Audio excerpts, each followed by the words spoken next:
si former President Duterte po ay isinakay na po ng private plane. Okay? Sinakay na po siya ng private plane, tapos kasama ang kanyang yung kanyang private security niya. Na nakakalungkot. Ipapakita ko lahat yung video na yan. Nakakaiyak nga eh. Tapos ipapakita ko rin sa inyo itong video ng mga police, no, na kahit inaresto nila itong si Tatay Digong ay umiiyak sila. Okay? Ipapakita ko rin yung mga videos, updates, kasi update ito eh. Ipapakita ko rin yung video na kung saan si Kitty Duterte nagwala at itong si Hanilet, no?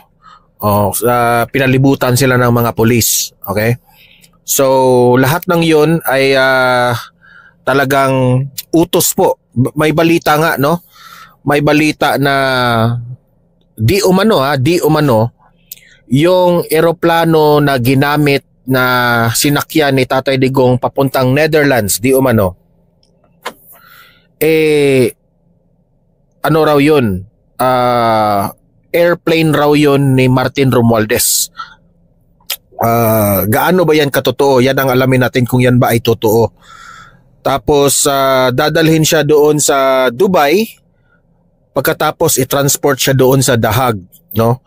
So ito po ay nakakalungkot po at nagsilabasa na po ang taong bayan sa Cagayan de Oro, sa Bukidnon, sa Quezon Avenue, sa Iloilo, sa Cebu. Balita ko nga sa Cebu may isang barko na papunta di umano sa Maynila na para doon na makiisa na doon. Sa mga nangyayari po, sa tingin ko ito na yung time na di ko lang alam baka ang taong bayan lulusob na sa Malacanang at pabababain na si Bongbong Marcos dito. Hindi na kasi maganda yung ginagawa, guys, at balita ko pa meron akong nakalap na mga impormasyon na ito raw ay fake raw itong ICC na warrant. Gaano ba yan katotoo, no? Kasi obsessed na raw itong administrasyong Marcos na sila yung manalo this election. Kasi hindi na sila manalo-nalo eh. Nakikita na po buong bansa, buong Luzon, Visayas at Mindanao po nakasuporta kay Duterte. Okay? So let us watch some update videos At by the way, nagsalita na po si VP Sara, pumunta sa Supreme Court. Panoorin din natin yun, okay? At heto pa ang matinding balita, ang daming mga balita, guys. Itong China, nag-warning na po ang China. Ano ba ang warning?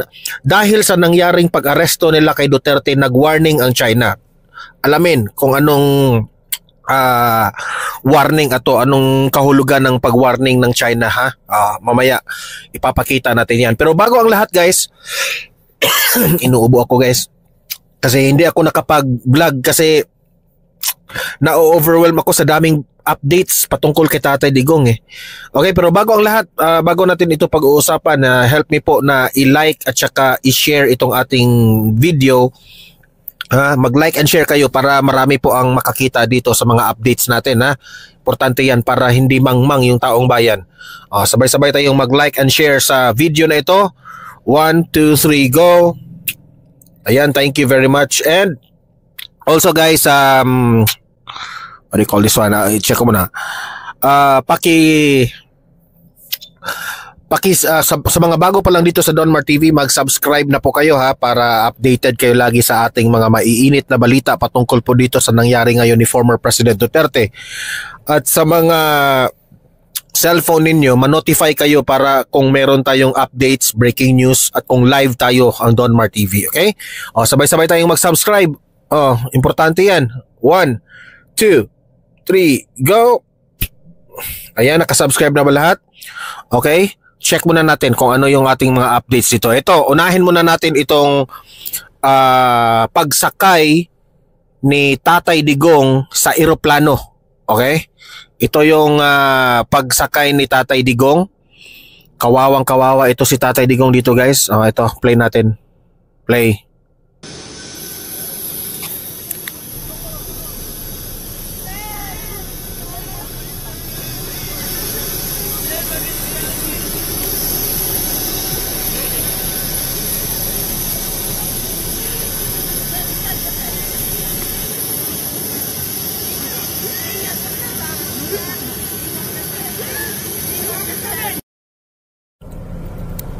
Tingnan nyo ha. Tingnan nyo.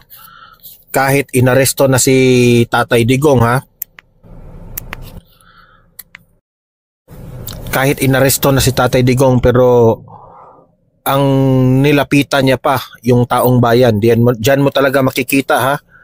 Taong bayan pa rin ang kanyang iniisip eh. Ayan, nandyan present si Tory at si itong babaeng tong mga minyo ni Bangag, nandyan eh.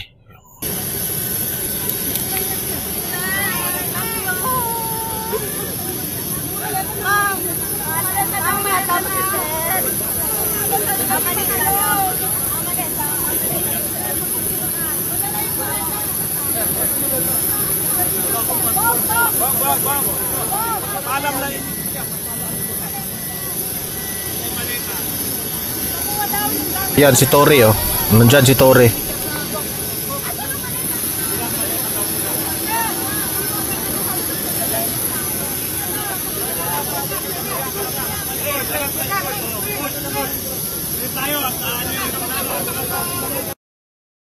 Alam niyo ba kung ano yung napapansin ko dito? Nung hinatid nila si Tatay Digong sa eroplano papuntang Netherlands, iniisa-isa ko yan eh. Yung mga mukha ng pulis, yung nakapalibot dyan, mga pulis yan eh. Ang trabaho nila, talagang pinalibutan nila yung area para walang makapasok. Okay? So, napansin ko, para rin silang nalulungkot eh. Yan ang tanong ko sa inyo mga pulis ngayon. Ha? Tama ba yung utos na yan? Ha? Minahal nyo ito ha, kayong mga pulis dyan. Dinoble po ni Tatay Digong ang inyong sweldo dahil mahal niya kayo. Mahal niya kayo. Alam ni Tatay Digong na kayo po ang pinakaunang nagtatrabaho sa gobyerno na magpoprotekta sa taong bayan. Kaya dinoble niya yung mga sweldo ninyo dahil hindi po biro yung trabaho ninyo. Tapos ngayon, ang inyong hinuhuli na ngayon si Tatay Digong. Hindi ba kayo nakokonsensya? Di ba? Kawawa na si Tatay Digong. Alam kong trabaho din nyo yan eh. Alam kong sumusunod lang kayo sa utos. Pero try to ask yourself, tama ba itong ginagawa ko? Tama ba itong sinusunod ko na utos? Kasi may mali eh. Parang mali na talaga. Itong taong to, malaki po ang nagawa dito sa bayan. Tapos ngayon, hinuhuli na dahil lang sa mga pamumulitika because of madness. Dahil hindi nila makuha-kuha yung simpatya ng taong bayan. Ha?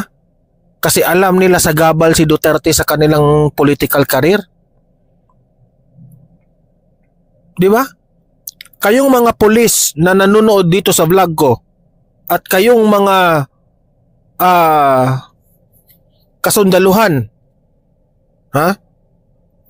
Pulis at sundalo na nakikinig dito sa aking vlog, baka pwede niyong isipin, tama na ba itong nangyayari? You might consider isipin yan, tama na ba itong nangyayari?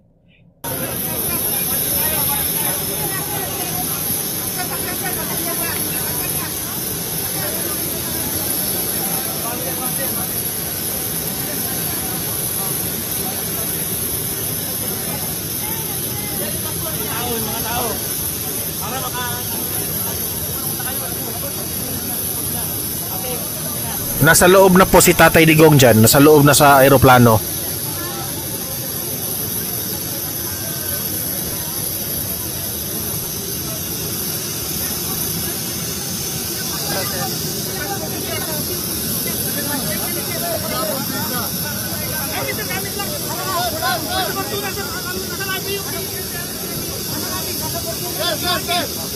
Ito yung gamit. Ito yung gamit. Ito na. Andito na gamit. Tara mo. Hindi yan. Hindi yan. Fortuner daw. Fortuner. May gamit pa daw si Kisagan. May gamit pa daw si Kisagan sa Fortuner. Bilisan. Double. Hindi yan. Hindi. Ibalik. Saka nyo.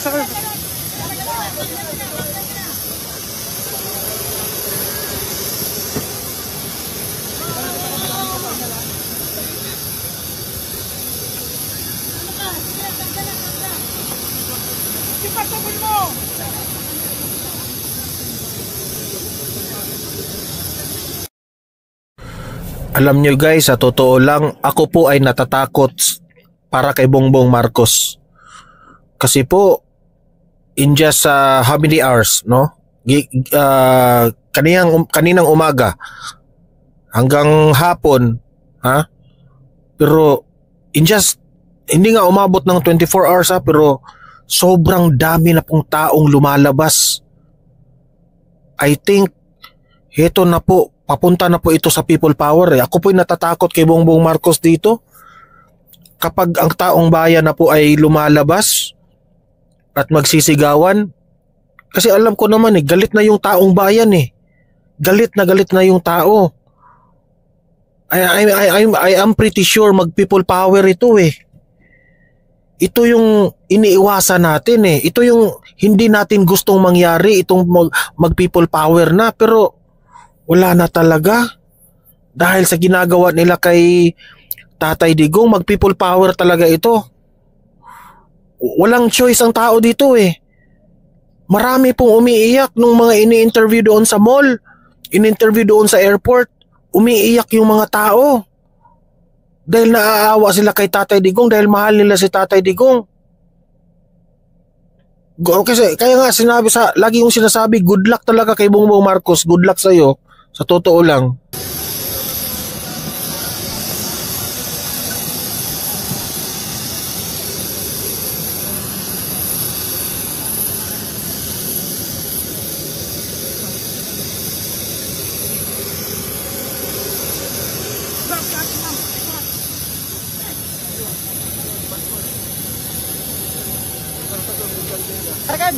Sagan.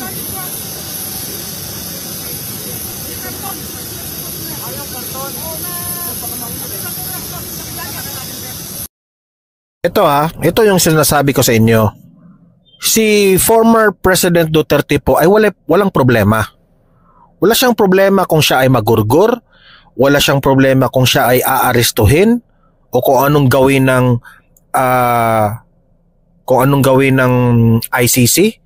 Imagine how brave this president, itong si Tatay Digong. Hindi niya inaatrasan ito. Kung ICC man ito, Interpol o kung anong gimmick ito ni Bongbong Marcos, hindi niya inaatrasan to. Pero ito alam ko si Tatay Digong, bright yan. Matalino yan si Tatay Digong, si former President Duterte. Kaya maraming ang nagsasabi na tiwala lang kayo kay Tatay Digong. Kasi pagbalik yan dito sa Pilipinas, may dalang may dala-dala yang good news. May mga pasabog yang balita si Tatay Digong. Ito, duda nga ako dito, planado na ito ni Tatay Digong lahat No, planado na niya. I mean hindi niya kagustuhan 'yan yung inaresto siya at dinala siya sa eroplano. Hindi niya kagustuhan 'yan.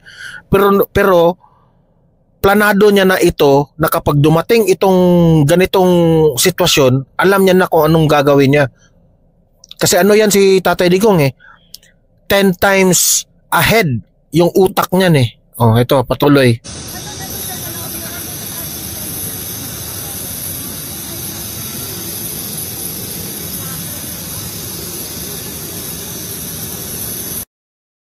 ring si Fajardo at itong si Torre, itong mga pulis na ito, walang konsensya. Di ba? Mga walang utang na loob kay Tatay Digong. Sir, ingat sir, ingat sir.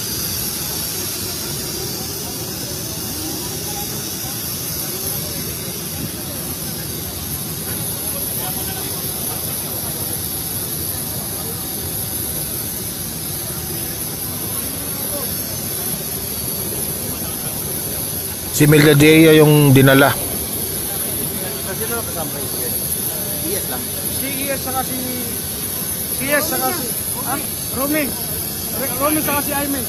Aymen, Isagan, yes. Yes. Kasama ka, ma'am? Ma'am, kasama ka? Kasama ka?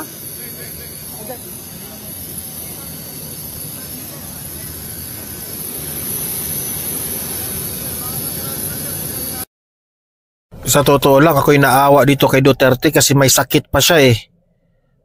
Hindi naman stable yung pakiramdam ni Tatay Digong, may mga maintenance yan.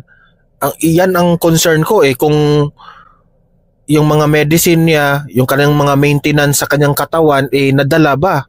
Pagdating ba dun, is he still maintained by his health? Yan ang concern ko dito eh.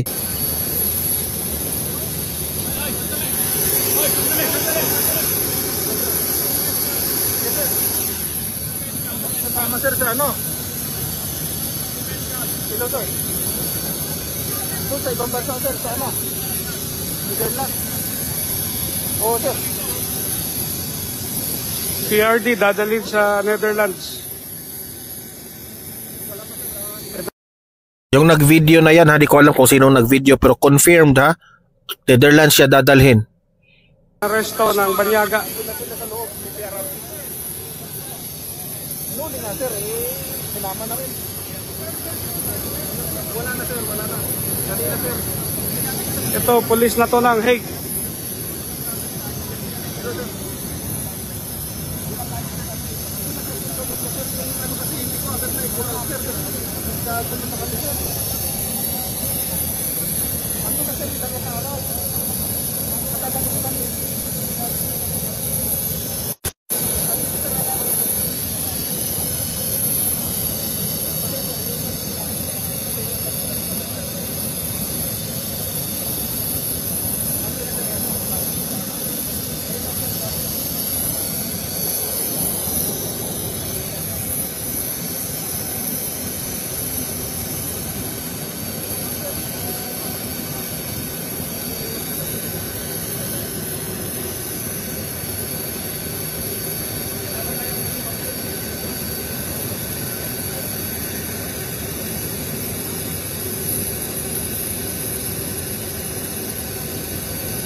I'm not so sure ha kung nakaabot ba yung TRO kasi po pinabilis yan eh.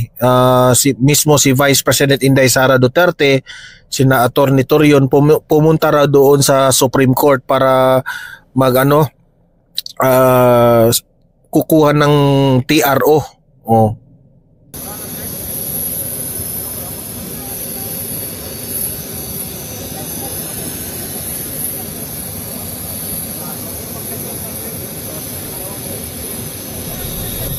Pero meron ring mga daming nagpo-post sa Facebook na binabaliwala yung TRO ni Vice President Sara.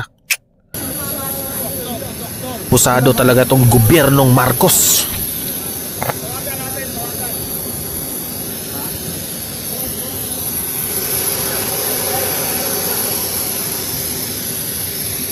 Marami pa akong ipapakitang video sa inyo ha. Hintay-hintay lang kayo kasi kailangan panoorin natin ito lahat. Kasama si ES.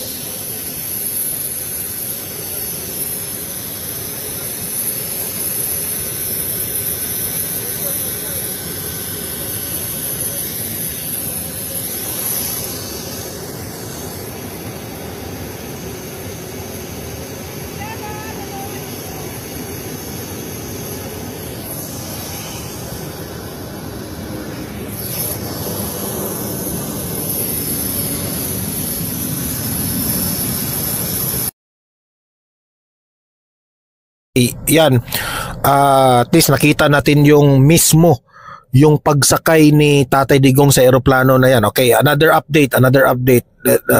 Ito. Tingnan muna natin ito ha. Ito yung nangyari kanina sa mga arguments patungkol po dito sa warrant of arrest ni Tatay Digong. Tapos nagkagulo kasi po uminit si Kitty kasi yung mga babaeng pulis na sobrang siksik na, parang napikon si Kitty doon sa yung kanyang nanay, hinahawakan eh. O yan, i-play natin to, play. Anong kasalanan ko?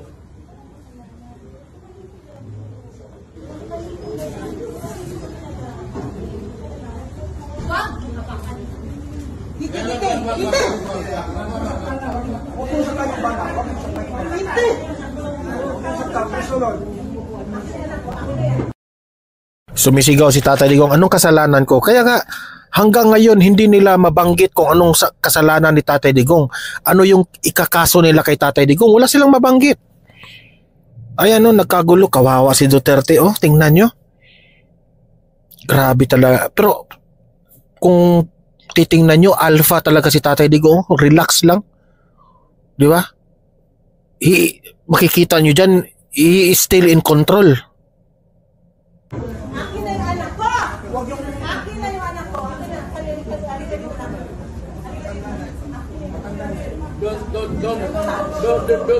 Don't do it personal. Sabi ni Tatay Digong, don't do it personal. Pero si Tatay Digong, believe ako ha, kasi nirerespeto pa rin niya ang mga kapulisan ha. Naging presidente na ito ha. Grabe, ulitin natin yung video last. Anong kasalanan ko?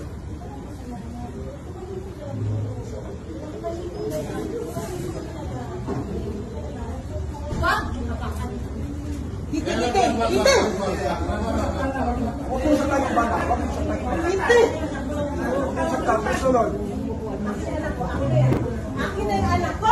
Akin na yung anak ko! Akin na, halika dito lang. Don't do it personal. Grabe guys. Good luck talaga sa iyo, Bongbong Marcos. Dahil dito sa mga videos na ito, magagalit talaga yung taong bayan dito. Ay nako. Hanap pa tayo ng updates dito ha. Ito naman yung video. Itong video na ito na nagsasalita po si former President Duterte. At nakapalibot sa kanya yung mga pulis, okay? Meron pong pulis na nabidyohan umiiyak while nakikinig siya kay Tatay Digong. Meaning to say, disgusto ang kanyang kahit nga may order sila na arestuhin nila si Tatay Digong at sila po ay diyan, no? Sila po ay maghawak-hawak diyan na parang walang makalapit. Pero yung isa hindi talaga niya napigilan ang kanyang luha. Umiiyak talaga. Tingnan nyo itong video na ito. Tingnan nyo.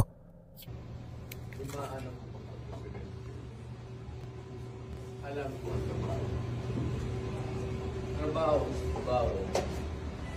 Trabaho nila.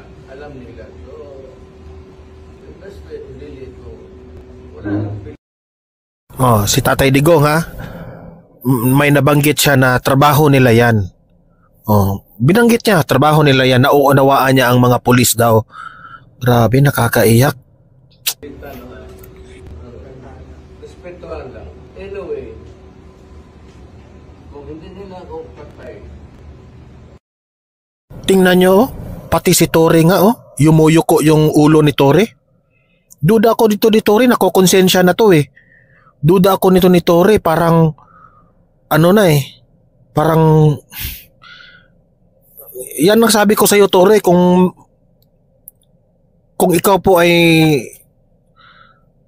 makanood nitong vlog ko, Tore, you will regret lahat ng mga ginagawa mo kung meron ng mangyayari ni Tatay Digong. Isa ka sa mga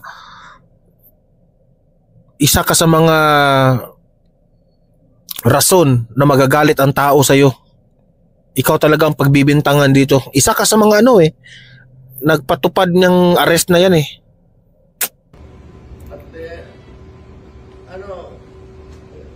life is bigla lang. Sila na naman ang nasa kabila. Bawat tuloy. Alam naman nila ang possibility niyan. It's just a matter of months actually.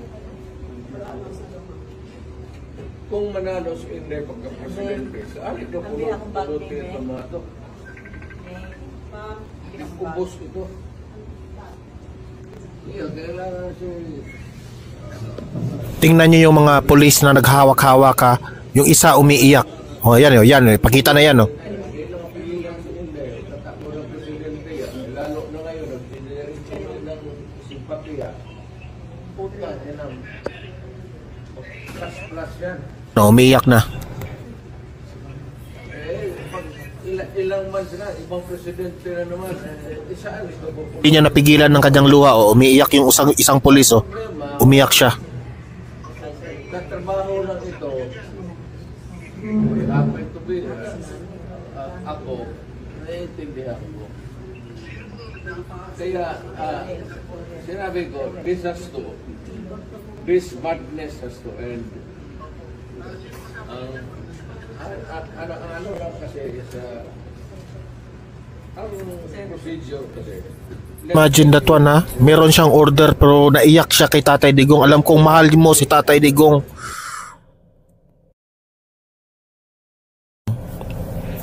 Ikaw kung sino ka mang pulis ka, na babae ka, alam mo, naiintindihan ka namin na order mo yan, trabaho mo yan, pero sana naman lahat ng mga pulis, no? Generals, mga high-ranking officials dyan, you better think twice. Tama ba itong nangyayari ngayon?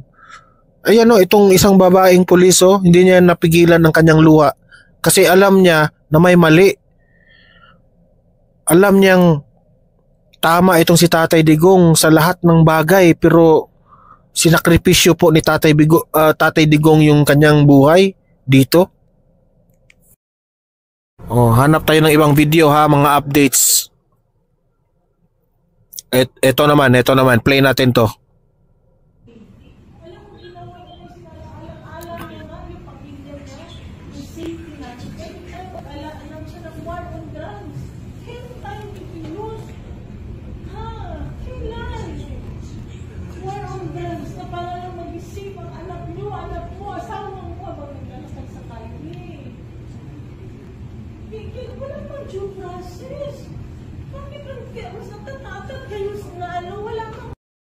I-emphasize dito ni Hanilet na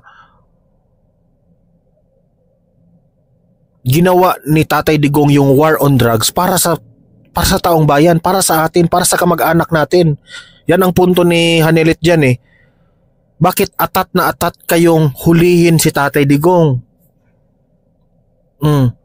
Kasi po, kung dahil lang ito sa pamumulitika lahat, na aarestuhin si Tatay Digong, maling-mali na po ito.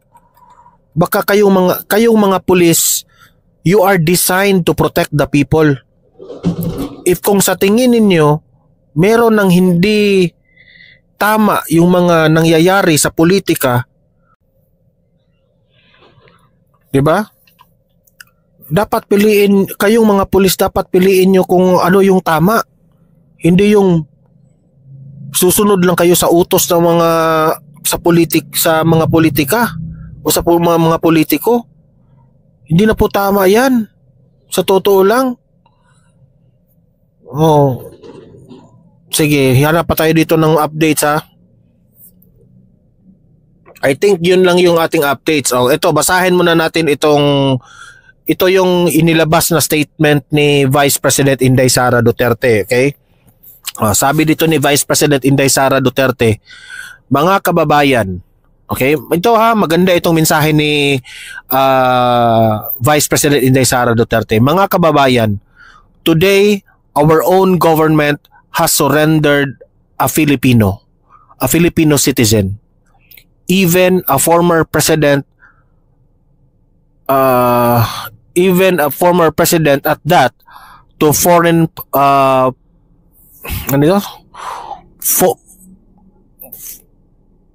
foreign power. This is a blatant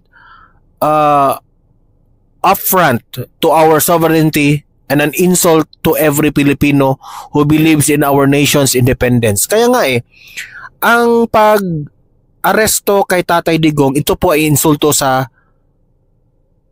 lahat tayong mga Pilipino. Bakit? Wala na ba tayong karapatan sa mga dayuhan? It is a slap on our faces, tayong mga taong bayan, na parang in small time lang nila ang Pilipinas dito. Dumating sila dito sa Pilipinas. Inaresto nila ang the best president sa bansang ito.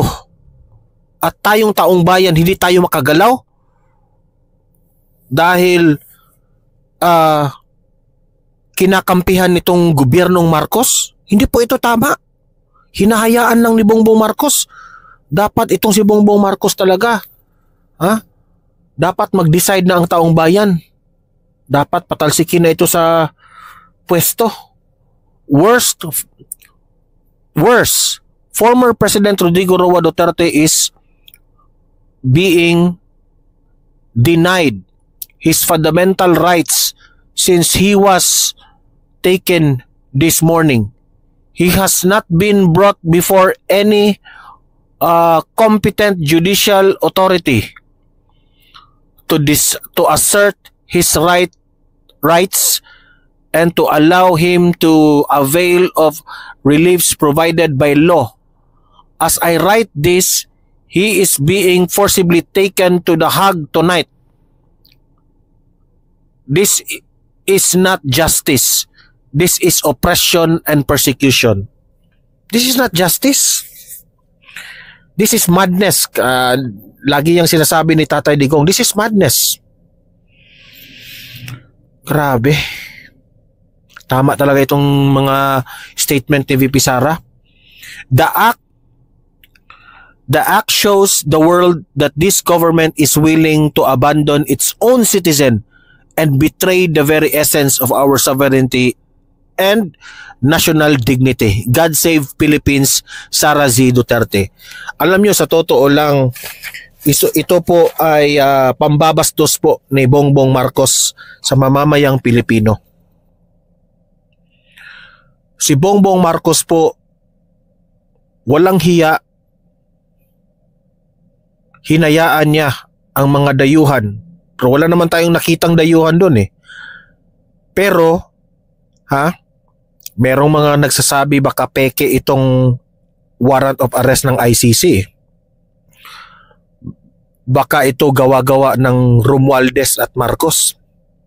Yan ang dapat nating alamin. Kasi sa napapansin ko, wala naman akong nakitang mga taga-ICC. Wala akong nakita doon Ang nakikita ko lang doon, ang mukha ni Pajardo at ni Torre ang nakita ko. So is this, maraming nagsasabi, baka nakalimutan na natin yung ginawa ng Marcos Sr. dito kay ni Ninoy Aquino, di ba? Baka nakalimutan natin yun. Ito, different person, si Duterte na. Pero same pa rin, Marcos pa rin, di ba? Parang history repeats itself. Grabe talagang pambubudol ng mga Marcos. Akala ko ba, Marcos, PBBM, ibalik mo yung pangalan ng tatay mo? Yun pala, you are much more than worst from your father. Sa totoo lang. Okay, hanap tayo ng mga updates dito. I think yun na yun, At eto pa guys, eto pa, hindi ko lang na-save dito sa cellphone ko. Nag-warning na po ang China, okay? Nag-warning na po ang China na patungkol po dito sa nabalitaan ng China na inaresto na nga si Tatay Digong ng ICC. Di ko alam ha kung ano ang warning ng China, pero seryoso po ang China na nagwa-warning sa ICC. Okay? Seryoso po yan. Tayo po ay nagpapasalamat sa kaming mga Pilipino ay nagpapasalamat dito sa China, no? Na inacknowledge yung kamalian ng ginagawa ng ICC. Okay? At dito mo talaga makikita na itong China ay itong China ha, concern sila ni Tatay Digong. Diyan mo talaga makikita. Kung concern sila kay Tatay Digong, itong China, ha? Ang tanong, hahayaan lang ba ng China na si Tatay Digong kung ano ang mangyari sa kanya now that he is being flown away from the Philippines? Di ko nga alam kung ano na nangyari kay Tatay Digong ngayon eh. Nasaan na siya ngayon? Kaya kayo ngayon nandyan malapit sa Malacanang, kayong mga taong bayan, ha? Mag-rally kayo dyan. Ipakita nyo kay Bangag na ayaw nyo na sa kanya. Okay? Ipakita nyo sa kanila. At balita ko pa ha, di umano kasi kumakalat ito ngayon sa social media, nakaabot na raw kay Donald Trump at ni Putin itong balita na ito. Ha? At there is a big tendency raw na magagalit itong si Trump at si Putin sa nangyaring ito. Okay? Kasi itong si Trump galit rin ito sa ICC eh. So good luck na lang Bongbong Marcos, yun ang masasabi ko sa inyo. Okay? More updates guys, papakita ko sa inyo ha. More updates. See you in my next video, see you in my next live. Have a great day, have a great night. God bless po sa ating lahat. Mabuhay ang Pilipinas. God save the Philippines. Protect former President Duterte.